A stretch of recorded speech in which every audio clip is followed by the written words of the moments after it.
Olá, boa noite. A graça e a paz do nosso Senhor Jesus Cristo.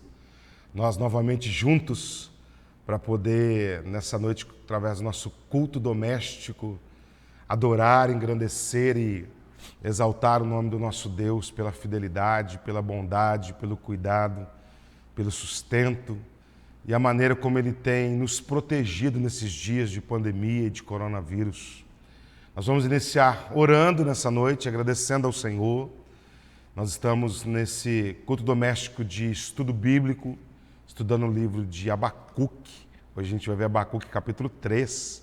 Depois você já está com o seu estudo indutivo em mãos, ou no final da mensagem você vai ter ele disponível para você aí na sua tela.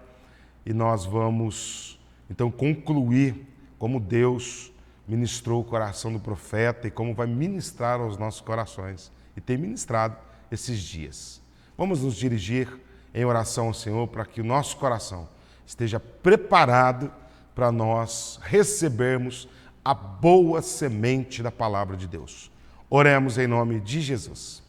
Senhor Deus e Pai do nosso Senhor Jesus Cristo, como é bom nós estarmos congregados como igreja, unidas, ligadas, atadas, Senhor, como um único corpo em torno do Senhor, o teu trono de glória, pelo Espírito Santo do Senhor.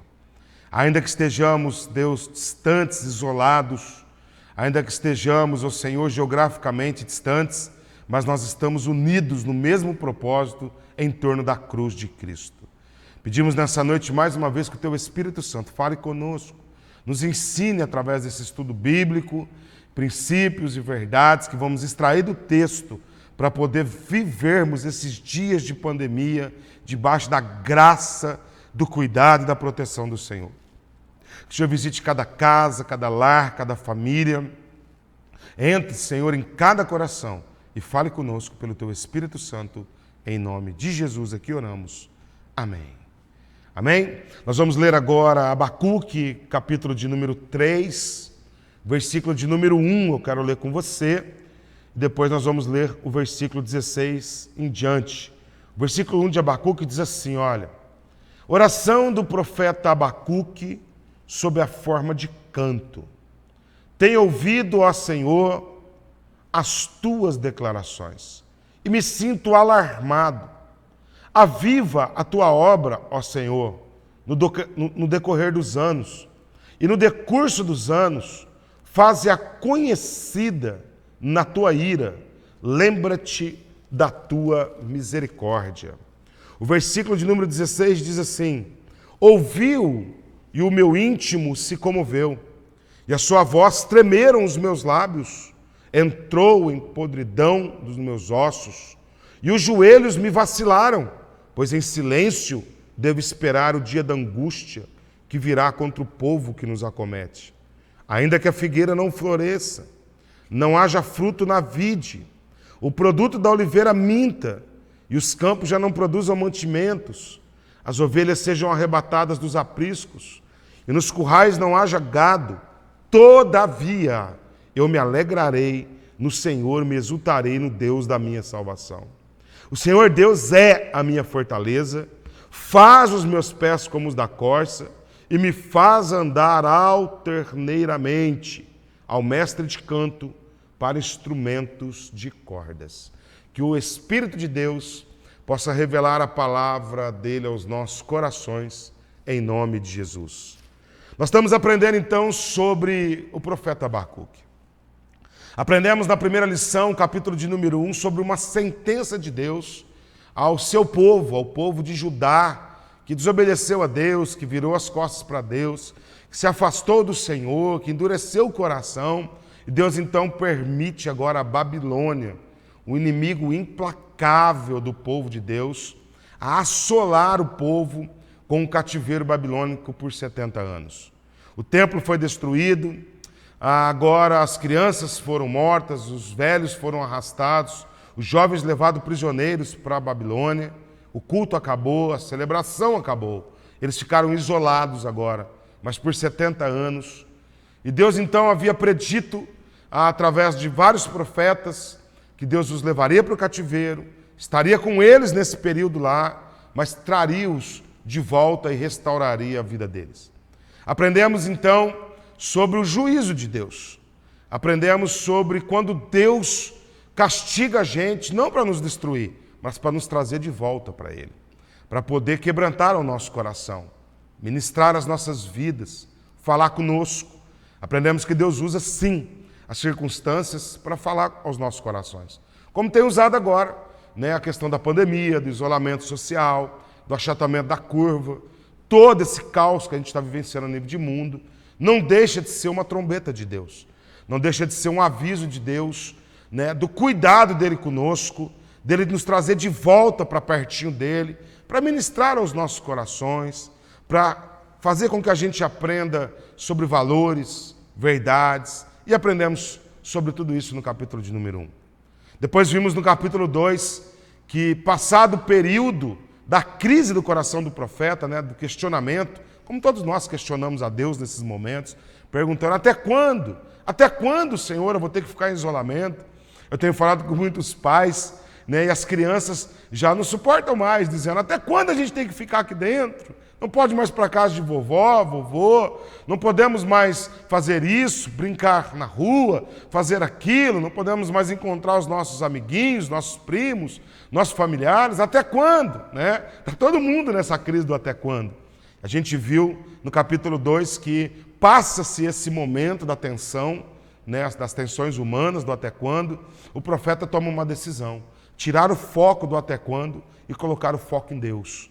E o texto vai dizer que ele vai orar a Deus. O capítulo 2, no versículo 1, diz: então voltarei para a minha torre de vigia, para a minha fortaleza, e vou orar a Deus e aguardar uma resposta em Deus. Então nós aprendemos sobre orar e aguardar. Orar e aquietar o coração. Orar e confiar no Senhor. Orar e ouvir a resposta de Deus. E aprendemos que Deus responde por várias maneiras. Uma delas é através da leitura bíblica, da meditação, do estudo da Bíblia. A outra é quando você está orando.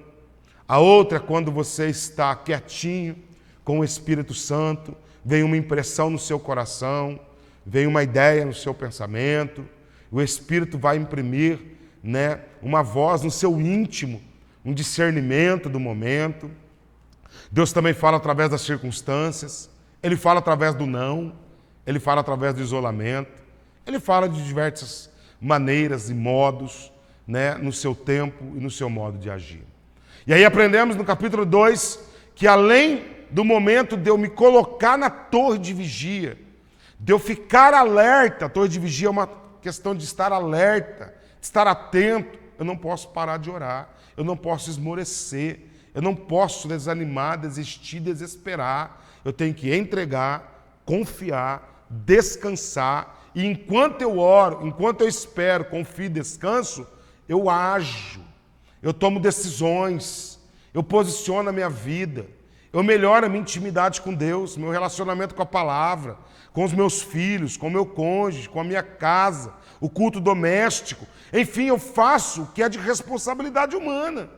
Nós aprendemos que a soberania de Deus, que está acima de tudo, de todos, em todos os momentos, não nos isenta da responsabilidade humana, das nossas escolhas, decisões nesses momentos de melhorar e aprender com a situação. E aí depois a gente vai ver que Deus traz a resposta, versículo 2, do capítulo 2, escreve-a em tábuas para que quem passe correndo leia e dá uma definição que é até a base da nossa reforma: o justo viverá da fé. Ele está falando de um paralelo ali, do arrogante, do prepotente, do que confia na sua própria palavra, que confia na sua própria força do braço, na sua própria capacidade. Ele chama esse de arrogante, de insensato, aquele que apoia e estriba no seu próprio entendimento, como o autor de Provérbios 3 também nos ensina. E ele vai falar: e tem o justo, aquele que não se justifica com o seu próprio conhecimento, mas anda na justiça de Deus, que se entrega, que entende que a vontade de Deus agora é boa, agradável e perfeita para nós, para esse momento. E aí ele se entrega. E a Bíblia diz que o justo vive por essa fé. O justo vive pela fé. E é aqui, a palavra fé ali no hebraico, transliterado do grego, significa descansar na fidelidade de Deus. É quando você se apoia no caráter de Deus, na fidelidade da natureza de Deus, de quem Deus é. Você não se apoia nas suas crenças pessoais, você se apoia nas convicções do que diz a palavra. Então, o justo vive dessa fé. E a gente chega no capítulo 3. O capítulo 3 agora vai nos ensinar sobre a oração de Abacuque depois da resposta de Deus. Veja só que as circunstâncias não mudam. Vejam só que a pandemia não acabou. Veja só que o isolamento não acabou. Veja só que as situações, elas são verídicas, são factuais, né? Nós não podemos negligenciar o momento, a realidade, né? O cuidado, a prevenção, para que a proliferação não aumente, mas isso não pode nortear a nossa vida. Isso não pode nortear os teus pensamentos. Você não pode dormir pensando e acordar pensando, atormentado em todas as tragédias. Você vai surtar no processo. Você precisa manter a tua mente sempre ocupada pelas coisas do alto, pela palavra de Deus. E Abacuque vai nos ensinar.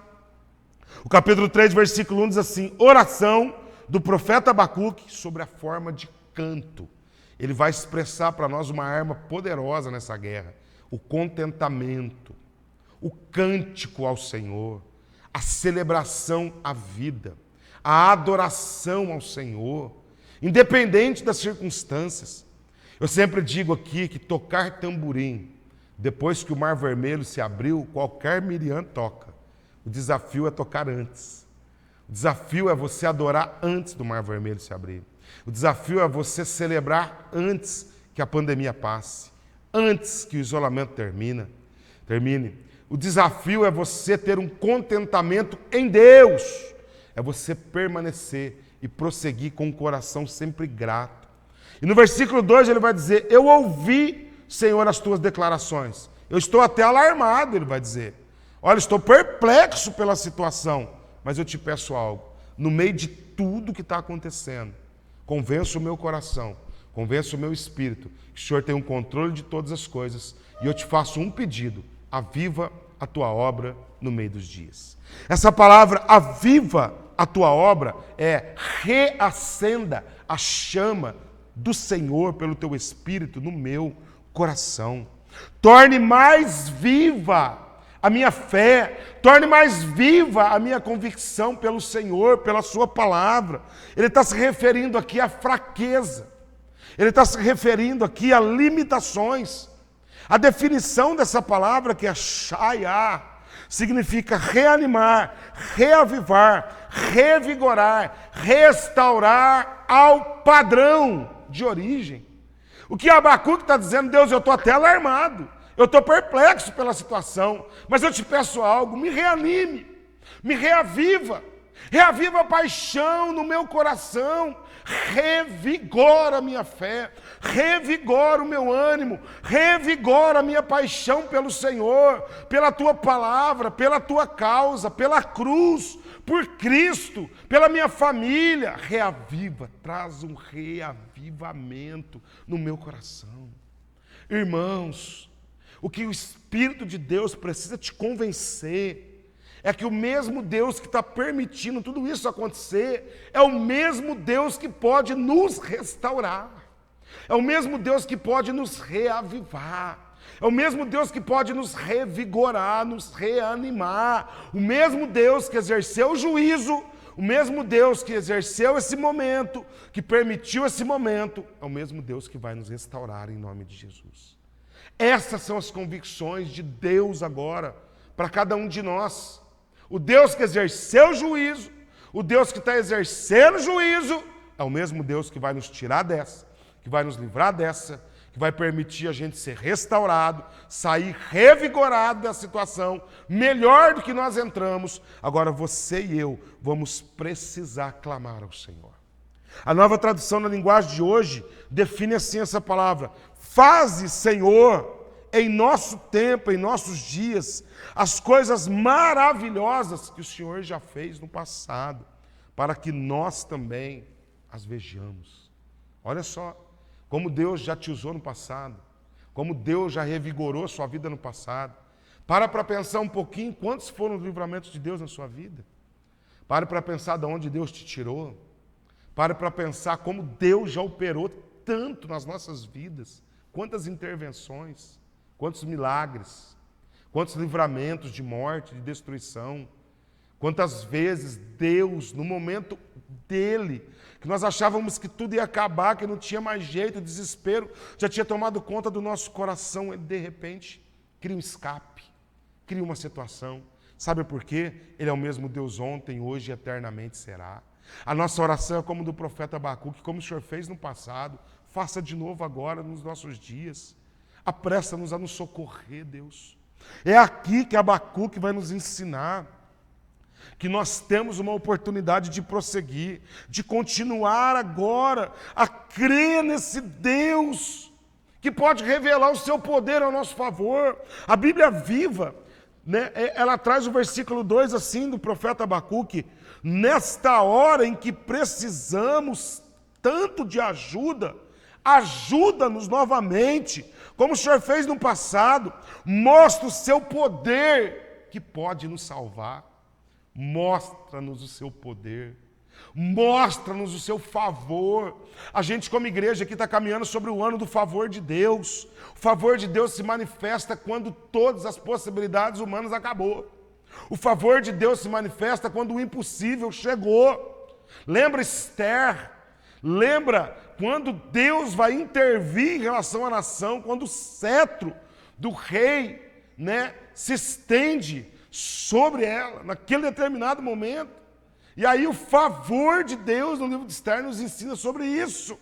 A intervenção do povo que ia ser sacrificado, do povo que ia para o juízo, Deus agora vem com o teu cetro de justiça. É o favor dele. O favor dele está sobre a mim e a sua vida. O favor é a graça imerecida. É aquilo que Deus traz de intervenção em momentos que nós jamais poderíamos lidar com eles. Eu vou repetir, a situação não mudou. As circunstâncias não mudaram. Mas Deus muda o nosso coração. Deus muda a nossa convicção. Deus muda a fé, a forma de nós enxergarmos. E se você já está numa crise de fé, eu quero relembrar um texto que está no Evangelho de Marcos para você, de um pai, de um filho, que está terrivelmente endemoniado. Jesus está com Pedro, Tiago e João no alto do Monte da Transfiguração, num êxtase espiritual tremendo, um avivamento acontecendo no alto do monte. Só que no vale tem um pai desesperado com outros discípulos que não conseguem expulsar o demônio daquele menino. E quando Jesus desce, aquele pai se prostra, se humilha na presença de Jesus e fala: estou com um grande problema na minha casa. Meu filho está terrivelmente endemoniado desde a infância. O espírito joga no fogo, joga na água, ele rola para o chão, espuma a boca. É terrível a cena. Não tem quem dá conta. Teus discípulos não puderam expulsar esses demônios dele. Jesus vai dizer: ora, geração incrédula, essa raça só sai, essa casta, perdão, só sai com jejum e com oração. E ele expele aquele demônio. E aí a pergunta de Jesus, que é o texto, o ponto-chave que eu quero trazer para você, é: você crê? Ele vai falar: Senhor, eu creio, mas me ajude na minha pequena fé. De repente a sua fé está pequena nesses dias. Peça para que o Senhor te ajude a aumentar a tua fé, esticar a tua fé. Fé é como uma musculatura, tem que ser exercitada. Quanto mais você exerce fé nesse momento, mais o Senhor estica a sua fé. Peça o dom da fé a Ele nesses dias. Peça que Ele te ajude a crer na intervenção dEle, para que você tenha capacidade de adorar, de contemplar, de se contentar no meio do caos. Eu sempre tenho pensado em Jesus, que ele nunca aceitou o caos na vida dele. Todas as vezes que ele se deparou com o caos, ele não dava opção à visão dele natural a dominar a visão espiritual. Ele olha para a menina de 12 anos que estava enferma e chegou à morte. E ele chega para aquela menina de Jairo e ele não vê a morte. Está todo mundo vendo a morte, mas ele está vendo a vida. E ele dá uma palavra: Talita cumi, levanta-te daí. E o poder da ressurreição atua na vida daquela menina. Sabe por quê? Porque se os seus olhos forem bons, todo o seu corpo será luz. Se os seus olhos forem maus, todo o seu corpo será trevas. Ei, o que você anda vendo na internet? Quais noticiários você anda enchendo, entorpecendo a sua mente? Quais notícias você anda recebendo no seu coração? Quais momentos você tem permitido dominar a tua mente, controlar o teu coração? Se os teus olhos forem bons, os olhos são candeias do corpo. Tudo que entra pelos olhos desce ao nosso coração. Esses olhos têm capacidade de controlar os nossos pensamentos, limitar, colocar a gente numa caixa. Expanda as tuas visões, expanda os teus olhos, tire o foco do problema, coloca o foco em Deus. Adore-o, adore-o. Eu vou te dar uma dica para amanhã, quinta-feira, para que você faça isso. Na primeira hora do dia, não abra nenhum noticiário, não leia nada em WhatsApp, não leia nada em internet, em nenhuma rede. Fique a sua primeira hora com o Senhor. Só contemple. Saia para o seu quintal, olhe, se você tem pássaro, olhe para o seu pássaro. Então, olhe para os pássaros, fique atento ao cantar dos pássaros, olhe para as florzinhas, olhe para a sua casa, contemple a sua família, contemple as coisas simples, contemple o seu ambiente onde você está, as suas conquistas, o cuidado de Deus. Mesmo que você tenha pouco agora na sua casa, mas tenha, contemple o pouco que você tem, a fidelidade de Deus. Contemple, só contemple. Faça esse exercício, só contemple. Não reclame, não murmure, não questione, não peça nada. Esvazie sua mente, no sentido de tudo que é lixo que tem aí hoje na mídia, e enche sua mente da palavra. Comece a pedir: Deus, aviva a tua obra, me socorre nesse tempo. Só faça essa oração e adore a Deus. Dê um cântico novo a Ele. Dê uma expressão de adoração a Ele. Você vai ver como o seu dia vai ser diferente. Você vai ver como você vai conseguir lidar com os desafios no meio da crise. Porque no meio da crise, Abacuque nos ensina primeiro que ele toma uma decisão no coração: buscar a Deus e viver tudo o que Deus tem para ele. Avivamento, algo novo. Ei, esses são os melhores dias para você viver algo novo em Deus. E você está perdendo tempo de ficar brigando na sua casa, de ficar arrumando confusão com seu esposo, com a sua esposa, seus filhos, de ficar encrencando com qualquer coisa, estressado com qualquer coisa. Ei, aproveite ao máximo essa oportunidade. Ah, mas como que vai ser amanhã? Meu irmão, amanhã não cabe a nós. Você não pode mudar nem acrescentar um côvado no seu amanhã. A Bíblia diz: não andeis ansiosos com o dia de amanhã, basta cada dia o seu mal. Nós temos o mal para hoje, vamos viver o mal de hoje. Vamos enfrentar o mal de hoje. Como eu enfrento o mal de hoje? Me fortalecendo no Senhor na força do seu poder. Já é mal o negócio, você vai colocar mal sobre mal. Você vai complicar mais a situação. Descomplica. Viva uma vida mais simples esses dias. Sabe, tire as suas bagagens. Ei, desconecte de algumas coisas. Faça um jejum de WhatsApp. Faça um jejum de redes sociais. Faça isso. Isso vai ser uma limpeza na sua mente e no seu coração, em nome de Jesus, para dar a oportunidade. Sabe por quê? Você encheu tanto a sua mente, o seu coração de informação. Você colocou tanta informação aí desnecessária que o teu HD está cheio da sua memória. Não cabe mais a verdade. Não cabe mais o que é essencial. Não são todas as informações que prestam, gente. Você não pode se alimentar de tudo. Pensa, se você comer só chocolate, ainda que é bom e todos nós gostamos, se você se empanturrar de chocolate, você está comendo, mas vai te trazer distúrbios, vai te trazer problemas de saúde, vai trazer comprometimentos. E você se alimentou. Assim também é com as informações. Não são todas as informações que vai trazer sanidade para você. Se você vai receber informações, mas essas informações não são transformadas em atitudes, não são transformadas em conhecimento, não são desembocadas para a prática da vida, para mudar a tua vida, isso é inútil, é lixo, não vai te levar a nada. Então você tem que ser seletivo nas informações, escolha uma fonte, no máximo 2, para você ser orientado. Então Abacuque sai do desespero e vai para a esperança, é isso que ele nos ensina. Ele não permite o desespero tomar conta dele, a situação não muda, eu estou sendo repetitivo. O que muda é a atitude. É o comportamento, é a forma de enxergar, é onde eu estou colocando meu foco agora. Ele sai dessa crise, desse túnel de desespero, dessa caverna de desespero, desolação, e ele vai para a esperança agora e para o contentamento. Ele sai agora da tristeza, da angústia e vai para a coragem. Ele vai para o contentamento e ele vai celebrar ao Senhor. Eu concluo dizendo para você que tem algumas coisas que nós não vamos entender nunca. Tem algumas coisas que nós não vamos ter a compreensão de jeito nenhum na nossa história.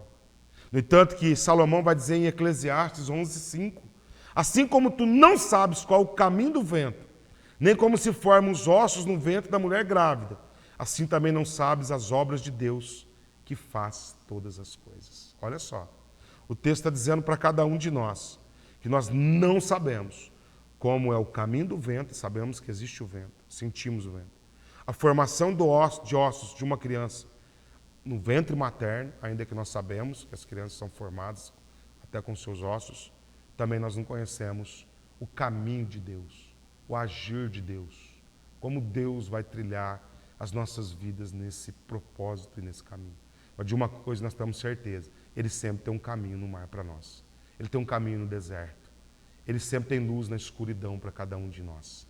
Ele é esse Deus, o Deus de milagres, o Deus de promessas, o Deus que nunca falha, o Deus que é o teu Pai, nosso que estás nos céus. É aqui que Abacuque vai nos ensinar sobre graça, perseverança e soberania de Deus. A graça é o favor dele sobre nós, é a mão poderosa dele. A presença é o que nós já aprendemos no versículo 14 do capítulo 2, que a glória e a sabedoria, o conhecimento vai invadir e inundar toda a terra. E a soberania é o versículo 20 do capítulo 2. O Senhor está no seu santo templo, cale-se diante dele toda a terra. Vai chegar um momento que essa pandemia vai se calar diante do Deus Todo-Poderoso. Que todas essas confusões vão se calar diante do Deus Todo-Poderoso. Por isso que você precisa terminar com esse cântico do versículo 16 ao versículo 18. O versículo 17, melhor dizendo. Ainda que a figueira não floresça, ainda que não há fruto na vide, ainda que o produto da oliveira minta, os campos não produzam mantimentos, as ovelhas sejam arrebatadas do aprisco, e nos corrais não haja gado, todavia eu me alegro e exulto no Deus da minha salvação. Aí ele afirma no versículo 19, Ele é, presta atenção, a minha fortaleza, faz os meus pés como os da corça, andar nos lugares altos. Eu concluo dizendo para você que ainda que o coronavírus não passe, que o isolamento vá até dia 22 aqui no nosso caso em Ribeirão e na sua cidade, pode ter estendido também a nível de estado de São Paulo. Ainda que a gente tenha visto noticiários e algumas pessoas têm sido contaminadas, ainda que nós temos uma crise financeira, ainda que nós temos esse terror e esse terrorismo, né, psicológico e emocional em redes sociais e em mídias televisivas, ainda que nós precisamos ficar mais um pouco nesse isolamento dentro de casa, ainda que precisamos estar um pouquinho distantes, não podemos congregar fisicamente aqui, ainda que a gente vai passar apertos, ainda que a economia vai ficar tumultuada, ainda que as empresas, os empresários, os empregados, ainda que os aposentados, ainda que os idosos vão atravessar dias difíceis, mesmo assim, nós confiamos no Deus, nos alegramos em Deus, nos exultamos em Deus da nossa salvação. Sabe por quê? Porque, primeiro, Ele é a nossa fortaleza. Ele é o nosso lugar seguro, a nossa torre forte, o nosso refúgio bem presente na angústia e na tribulação. Ele é, olha a afirmação, Ele é. Deixa essa convicção nascer no seu coração nessa noite. Deus é a sua fortaleza. Ele é, Ele não será, Ele não foi, Ele é. É agora, é presente. Socorro bem presente na sua angústia e na sua tribulação. Ele é. Segunda questão, Ele faz os meus pés andar em lugares altos.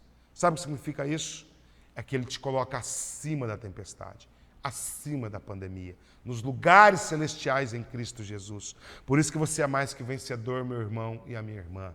Ele é e Ele faz a gente andar em lugares altos. É assim que esse Deus, que não muda, que não falha, que nos ajuda a nos alegrar, que nos ajuda constantemente a confiar nele e que nos ajuda constantemente a permanecer nele. Eu concluo dizendo para você que a nossa alegria é proporcional à nossa confiança.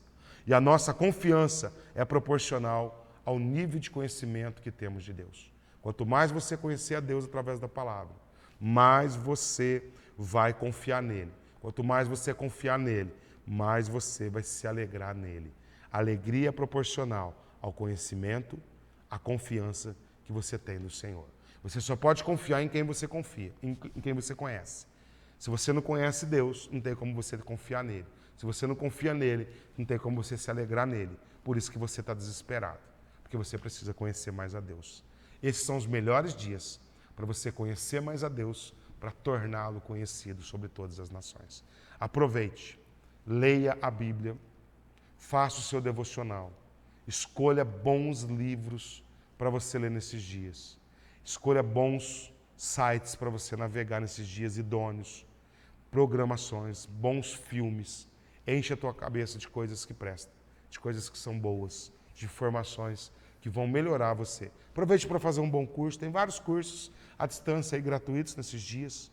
Aproveite para você estender o teu nível de conhecimento, preencha a sua cabeça com isso. Não fique o dia inteiro navegando, qualquer onda que aparece, você navega, você surfa nela. Não faça isso não, isso vai destruir a sua vida. Que Deus te abençoe, que a tua preocupação possa ser transformada em adoração, que o teu medo seja transformado em fé, que o terror e o terrorismo seja transformado em confiança, que o teu pranto seja transformado em alegria, as tuas lágrimas em esperança, a tua dúvida em fé e a tua murmuração em adoração. Se a sua situação continua a mesma, permita que mude as atitudes do seu coração. Não vive por aparências, não vive por notícias, vive por fé e pelo que diz a palavra e as promessas de Deus. Deus abençoe sua vida, sua casa, sua família e, acima de tudo, o seu coração. Estamos aqui orando por você, orando pelo seu coração, orando pela sua família. Eu vou repetir o que eu disse domingo aqui. Não vai faltar nada para você. O nosso Deus é um Pai nosso que estás nos céus, que traz o pão nosso de cada dia. Creia nisso, descanse nessa verdade. Que Deus te abençoe.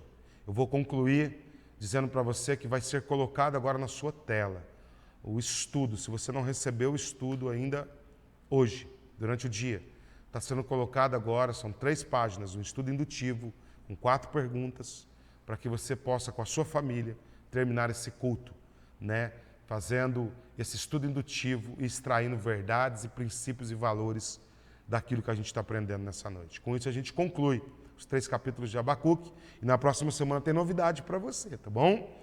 Não perca a oportunidade de estar com a gente em todo culto doméstico, tanto terça de oração quanto quarta, nosso culto de estudo bíblico. Deixa eu te pedir algo encarecidamente. Mande uma foto para a gente, para as nossas redes sociais, do seu culto familiar, tá? Perca essa oportunidade não. A gente tem divulgado nas nossas plataformas digitais e também para matar a saudade. É importante até para a gente incentivar outros a fazerem.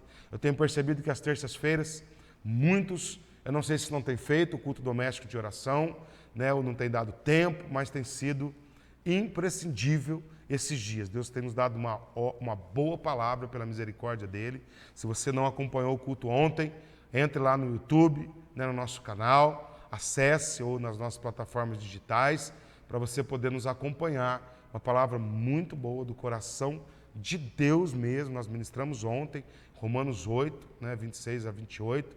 Muito joia para você interceder nesse momento e ser ministrado pelo Espírito de Deus.